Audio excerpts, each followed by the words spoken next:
Metcalf episode 2 is now streaming on FloWrestling. And while the first episode was more about Metcalf in high school and Metcalf as a family man nowadays, this episode we get a bigger glimpse into Metcalf in college. And that's really where the meat of this documentary, I think, is. And I think there's a lot of great information that FloWrestling was able to share here in this documentary. So, in episode 2, we start out and we start to get a look at the transfer process that Metcalf had in transferring from Virginia Tech to Iowa and all the craziness and controversy that went into all of that transfer process. So, I mean, this was something that I found one of the most interesting things in this part of the documentary because, I mean, there's just a lot of controversy that surrounds Brent Metcalf, and we'll get to the other bit of controversy kind of towards the end of this review, but we talk about when Brands left Virginia Tech and went to Iowa. I mean, Virginia Tech, just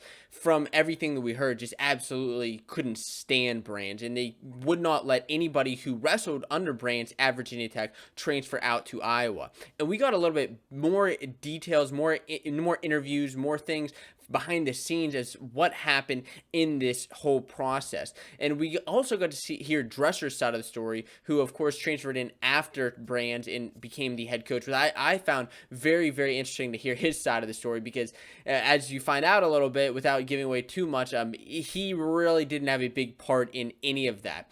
So we hear now that Borschel and Metcalf and some of these other guys that ended up transferring to Iowa, they of course were not able to train for a full year because they lost a year of eligibility. So what this documentary shows then is what exactly did these guys do during that time off. And I found it interesting to see what kind of training, where Metcalf went, what sort of things he was doing in the meantime, and really get a glimpse into his psyche and exactly what was going through his mind during that year. Was it a good thing for him? Was it a bad thing for him? And he kind of explains all of that. Now, at this point, I kind of want to mention too, FloWrestling tried something new with this documentary series. At least I don't remember it being in any of their old Flow films, but in this, they tried a couple more like flashbacks and kind of reenactments of different events. They also tried some new editing techniques, just showing like some of his old matches when he was kind of talking over them with black and white edits, like whenever he was wrestling over in Russia, throwing some stock footage in there. Personally, I think I kind of like that. I thought it was something different, just a different editing technique, from my point of view. But please let me know, is that something that bothered you? Did you even notice that that was a thing? And of course, I always want to hear what you have to say about the FloFilm documentary. And then we get into Brent Metcalf as the college wrestler and how he was just absolutely dominating the college scene. I mean, absolutely dominating. We get a little bit of his match with Darrion Caldwell at the beginning when he was pinned by Caldwell. And then that, of course, sets up something for later in this documentary. But Metcalf is somebody who's training. He talks about it one match at a time, one match at a time, one match at a time, and he was an absolute bully out there on the mat. He just was an absolutely tough guy and who just dominated and broke guys in the mid 2000s. If you remember watching him wrestle, you know this to be true.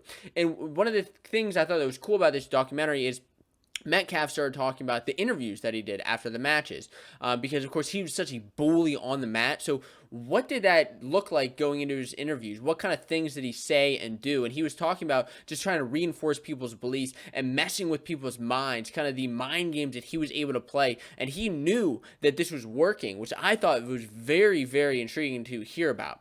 And then we get into the NCAA or the Big Ten Championships, 2008 Big Ten Finals, I believe it was, when he wrestled against Schlater, who he had wrestled earlier in the high school state championships, who, of course, you remember that match from the episode 1 of the Metcalf documentary series. Now, he talks a little bit about the crazy end of that match, exactly how that went down and what that happened into winning his first Big Ten championship, as well as winning against Bubba Jenkins in the NCAA Finals and getting the Hodge Trophy. And it's funny to hear him talk about the Hodge Trophy and his thoughts on it. What did he think about it? Did he, that's the fact that he didn't even really know about the Hodge Trophy. He just thought it was kind of a cool thing. He was going out there for the national title, and then that was just kind of an extra thing. So, of course, then that resets his mentality to more of a pinning mentality. And I really like to hear him talk about this. I think Metcalf, hearing him talk about it now, years years later. He's just grown so much in his journey as a wrestler, as a coach, and to hear him look back at himself as an athlete is super cool. And then of course we get to the biggest controversy potentially of Brent Metcalf's career is his finals match against Caldwell, his NCAA finals match against Caldwell. Whenever you see him, which is this moment right here, whenever he interrupted Caldwell's big backflip. Now, Metcalf is somebody who was just crushing people throughout the entire year, but then at the end of the year, this is when Metcalf ended up getting beat and kind of getting drained out by Caldwell. And at the end of the match, you saw this crazy controversy here whenever the seconds were winding down on the clock. And was it right? Was it wrong for Metcalf to go after him? You know, you hear Metcalf's side saying he's just wrestling. He's wrestling until the whistle, which is something he was taught throughout his entire life. Well, Caldwell felt it more as an attack on him. He's like, I let you celebrate before. Now you let me celebrate. This just doesn't seem right that you're able to do this. And I found that very, very interesting. You hear Flo puts out these different interviews just showing different people's sides of this, whether this was a good thing for him, whether this was a bad thing for him, and how much this tied into the Iowa Hawkeyes and the Brent Metcalf brand and mentality. What do you think of it? Did you think it was a good thing, a bad thing at the time it happened? Personally, like I can get both sides behind it. And next week in episode 3, we're going to get a lot of the growing that Metcalf went through after college and just finding out, is Metcalf a Hawkeye for life? And what changed or what is going on with that? I'm super excited to see what lies in store.